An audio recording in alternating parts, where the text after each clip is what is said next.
ఇద్దరు పర్సన్స్ ఏ నేతను బి నేతను 7 గంటలకు కూర్చొని టిఫిన్ చేస్తున్నారు. వాళ్ళ ముందు 6 ఇడ్లీలు పెట్టున్నాయి అనుకోండి. 6 ఇడ్లీలు ఒక్కొక్క ఇడ్లీ క్యాలరీ 100 క్యాలరీస్ అనుకుంటే 6 ఇడ్లీలు కలిపి 600 క్యాలరీస్. ఏ 600 బి 600 పెట్టుకున్నారు. ఇప్పుడు ఏ అనేవాడు ఒక సిద్ధాంతం విని నెయ్యి వేసుకుంటే మంచిది కదా అని దాంట్లో 300 క్యాలరీలు ఉండే నెయ్యి వేసుకున్నాడు అనుకోండి. అది నాట్ సజెస్టబుల్. వాడు ఎలా చేయాలంటే 300 క్యాలరీలు నెయ్యి వేసుకోవాలంటే 3 ఇడ్లీ తీసి పక్కన పెట్టేయాలి.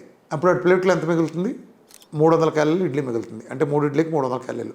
దాంట్లో 300 క్యాలరీలు నెయ్యి వేసుకోండి. అప్పుడు వేసుకుంటే వాడికి మొత్తం క్యాలరీస్ ఎన్ని వెళ్తున్నాయి?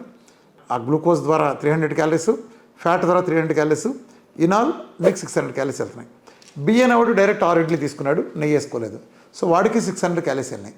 కానీ బి అనేవాడికి ఏం జరుగుతుందంటే ఇద్దరు 7 గంటలకి తిన్నప్పుడు సుమారుగా వీడు 9 గంటలకల్లా ఆ గ్లైసమిక్ ఇండెక్స్ చాలా ఎక్కువ ఉంటుంది చేత అది త్వరగా అది బ్లడ్లో కలిసిపోయి మళ్ళీ వాడికి ఇన్సులిన్ స్పైక్ హైకి లేసి వెంటనే మినిమం టచ్ అవ్వటం వలన చాలా తక్కువ టైం అంటే 7 గంటలు తిన్నాడికి 9 గంటలకల్లా ఆకలి నకనకలాడుతుంది.